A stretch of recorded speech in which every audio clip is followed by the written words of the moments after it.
All right, I want to welcome everybody to the second meeting here in Detroit for FIST, Fight Imperialism Stand Together, Detroit chapter. This week we have a special guest, Mr. Larry Hales, veteran FIST organizer, veteran activist, been involved in many different struggles over the last decade plus years that he's been involved in fighting for the rights of oppressed peoples and different various anti-war movements. Let him speak for himself. We're here in the FIST headquarters in Detroit, Michigan, downtown, right back behind Wayne State University. Right now we're celebrating because we just engaged in a struggle with the city of Detroit.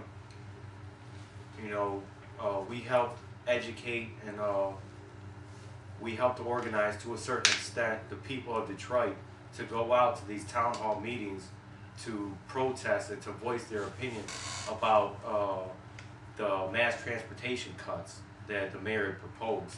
See, Detroit has really poor mass transportation to begin with.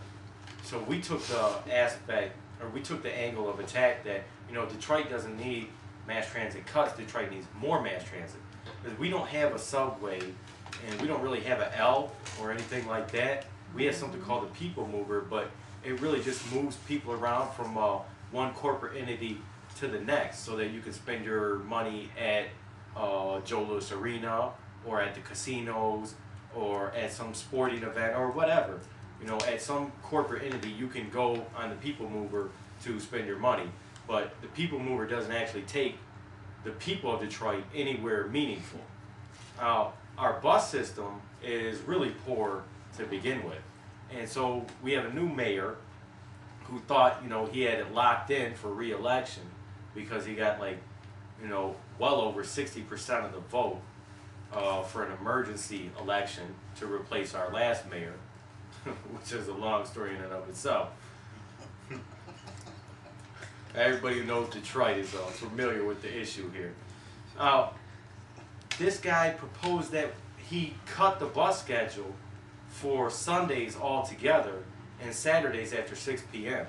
This was a really galvanizing issue for the people of Detroit who are barely surviving, who are surviving, paycheck to paycheck, or maybe who are unemployed altogether, who take the bus, who need mass transportation just to get around the city. We went canvassing, we passed out a lot of flyers, and some of the members of Fight Imperialism Stand Together, FIST Detroit, dropped a banner.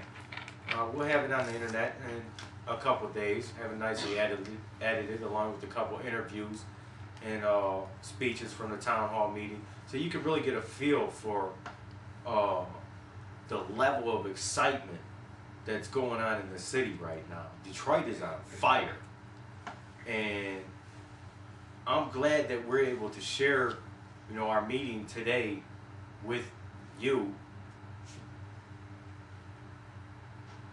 And so, without further ado, we'll get it going, because we won. The mayor folded up shop. We went to the downtown meeting, and set it off, and we got the youth to come out to the West Side meeting, and they came out in such numbers that they made calls. The city council members and the people from the mayor's office who were at the town hall meeting on the West Side, made calls to the mayor's office and said, listen, these people are about to tear this place up. You better tell them something. So the mayor made an announcement at the meeting. Well, he didn't come there himself, but he sent over word that the bus schedule would not be cut down. It would in fact remain the same. Our whole argument was we don't need less mass transit, we need more mass transit. We need more jobs. We need to hire more bus drivers. We need to hire more mechanics. We need to hire more factory workers to make more buses. We need to hire more janitors to clean out the buses. We need to hire more people to work on the infrastructure. you know, that is involved in the mass transit system. So we were making an environmentalist argument about this problem that we faced here in Detroit. And don't get it twisted, you know, Fisk didn't win this by ourselves. You know, the city of Detroit came out, the people of Detroit came out, especially in Southwest Detroit. You know, there were a lot of beautiful brown and black brothers and sisters who came out to the meeting and let their voice be heard too. You know, in solidarity with the East Side, in solidarity with the West Side, in solidarity with the North Side. So we're getting the city together, and I'm glad that we could share this with you. Without further ado, present to you Mr. Larry Hales.